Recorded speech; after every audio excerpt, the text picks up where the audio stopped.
नमस्कार। आज के इस एक्सप्लेनर में हम सीधे मुद्दे की बात करेंगे। Total personal transformation. कोई हवाई बातें नहीं, बल्कि पक्के डेटा और साइंस पर आधारित एक ऐसा ब्लूप्रिंट जो आपके रोजमर्रा के रूटीन को पूरी तरह से पलट कर रख सकता है। तो चलिए बिना किसी देरी के शुरू करते हैं। सबसे पहला और सबसे जरूरी सवाल जो दिमाग में आता है, एक पक्के स्थायी बदलाव के लिए ठीक 90 दिन ही क्यों चाहिए?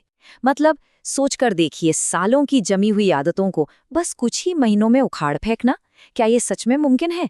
सुनने में थोड़ा अजीब लगता है ना? लेकिन यहाँ साइंस हमें एक बहुत ही सॉलिड जवाब देता है। ये 90 का नंबर कोई तुक्का नहीं है। बायोलॉजी के हिसाब से हमारे शरीर के सेल्स यानी कोशिकाएं औसतन हर 90 दिन में खुद को पूरी तरह से रिन्यू कर लेती हैं। तो टेक्निकली देखा जाए तो 90 दिन बाद आपका शरीर सचमुच एक नया रूप ले चुका होता है। ये एकदम बेस लेवल का फाउंडेशन है इस स्पेसिफिक टाइम फ्रेम का। तो आज हम जिन चीजों को डीकोड करेंगे वो हैं 90 दिनों का विज्ञान, निरंतरता का मनोविज्ञान, मोटिवेशन के डिप से निपटना, सिस्टम्स की अहमियत और अंत में मंक मोड प्रोटोकॉल।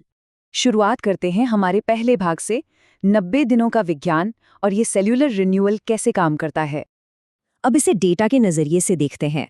हमारी रोजमर्रा की छोटी छोटी चॉइसेस कैसे हमारे शरीर की केमिस्ट्री बदल देती हैं, ये सच में हैरान करने वाला है। अगर आप सिर्फ रिफाइंड शुगर की जगह फ्रूट्स लेना शुरू कर दें तो एनर्जी लेवल्स में 20% तक का जंप आता है। नींद को प्रायोरिटी देने से मूड में 15% का सुधार होता है और माइंडफुलनेस प्रैक्टिस करने से स्ट्रेस सीधे 25% तक नीचे आ जाता है। ये कोई मोटिवेशनल बात ही नहीं है, ये आपकी बॉडी का रियल केमिकल ट्रांसफॉर्मेशन है। अब थोड़ा साइकोलॉजी पर आते हैं।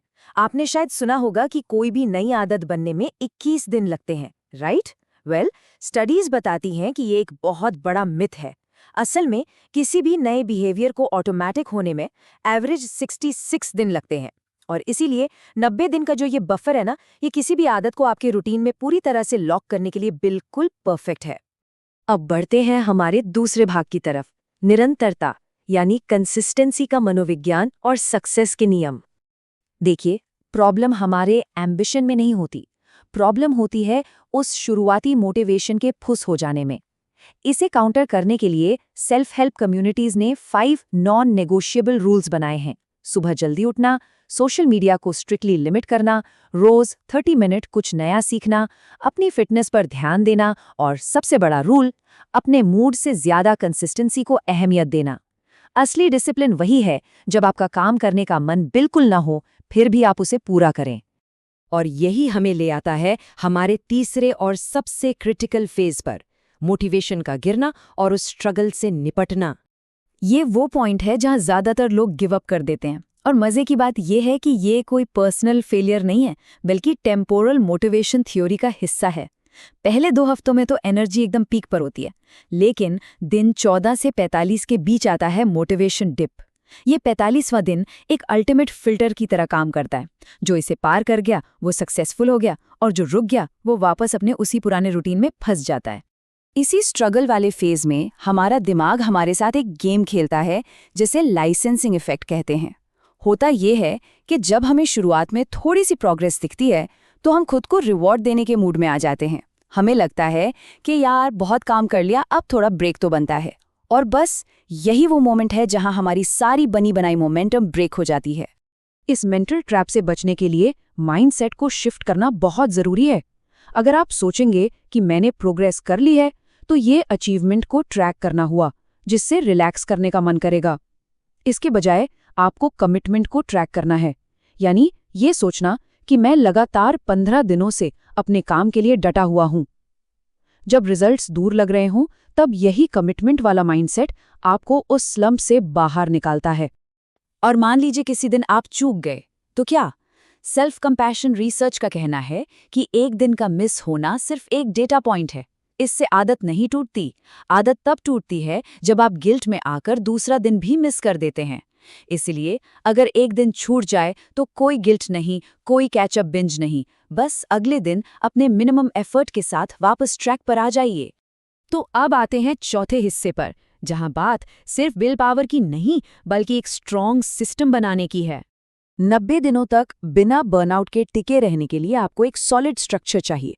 ये एक कॉर्पोरेट ग्रेड 4 स्टेप सिस्टम है। अपनी वैल्यूज को क्लियर करना, स्मार्ट गोल सेट करना, वीकली बेसिस पर काम करना और फिर रिव्यू करके रीसेट करना। आपको पता है, लोग अक्सर इस लास्ट स्टेप यानी क्वार्टरली रिव्यू को स्किप कर देते हैं, जबकि सच तो ये है कि सबसे ज्यादा इम्पैक्ट इसी स्टेप का होता है। क्योंकि स्ट्रैटेजिक गोल्स कोई हवाई ख्वाहिशें नहीं होते, उन्हें एक प्रॉपर रास्ते की जरूरत होती है। अगर आप एक क्वार्टर में सिर्फ 2 से 3 स्ट्रैटेजिक गोल्स पर फोकस करते हैं, तो आपके पास आगे बढ़ने का एक रियलिस्टिक और मेजरेबल पाथ होता है। एक साथ 10 चीजों के पीछे भागेंगे तो फोकस कहीं नहीं रहेगा। अब इसे प्रैक्टिकली कैसे करें? इसके लिए एक बेहतरीन वीकली टूलकिट है। मंडे की सुबह सिर्फ 5 मिनट का चेक इन, जहां आप अपने टास्क डिसाइड करते हैं और आने वाली रुकावटों का अंदाजा लगाते हैं। और फिर फ्राइडे को एक 7 मिनट का रिव्यू, क्या अचीव किया, कहाँ अटके और अगले हफ्ते क्या बदलना है। ये छोटा सा वीकली लूप आपके पूरे 90 दिन के सिस्टम को एकदम इंटैक्ट रखता है। और इसके पीछे का डेटा आपको सच में हैरान कर देगा। सिर्फ दिमाग में गोल्स रखने से सक्सेस रेट करीब 35% होता है। उन्हें पेपर पर लिख लेने से ये 42% हो जाता है। लेकिन अगर आप किसी अकाउंटेबिलिटी पार्टनर को हर हफ्ते रिपोर्ट करते हैं, तो आपकी सक्सेस प्रोबेबिलिटी सीधे 70% के पार चली जाती है। ये सिंपल सा फीडबैक लूप मैथ्स को पूरी तरह आपके फेवर में कर देता है। फाइनली हम आ गए हैं अपने 5वें और सबसे इंटेंसिफाइड फ्रेमवर्क पर, मंक मोड प्रोटोकॉल। ये उन लोगों के लिए है जो मॉडर्न दुनिया के सारे डिस्ट्रैक्शंस को पूरी तरह म्यूट करना चाहते हैं। मंक मोड बेसिकली एक सेल्फ इम्पोज्ड पीरियड है जहां आप अपना पूरा फोकस और डिसिप्लिन हाई गियर में डाल देते हैं। आप इसे स्टेरॉयड पर चल रहा डिजिटल डिटॉक्स भी कह सकते हैं, जो आपको टोटल मेंटल क्लैरिटी देता है और डीप वर्क को एकदम एफर्टलेस बना देता है। इसके क्लासिक रूल्स काफ़ी स्ट्रिक्ट हैं। अल्कोहल से नो, डेली वर्कआउट, मिनिमम 1 घंटे का uninterrupted deep work, no social media, जल्दी उठना और रोज़ कुछ पढ़ना। अब ये रूल्स आपको बांधने के लिए नहीं हैं, बल्कि आपको उस चीप डोपामिन साइकिल से आज़ाद करने के लिए हैं। हालांकि एक छोटी सी वार्निंग, बहुत लंबे समय तक पूरी तरह आइसोलेट होने से बचें, क्योंकि हमें सोशल ऑकवर्डनेस से भी बचना है। लाइफ में बैलेंस होना हमेशा ज़रूरी है।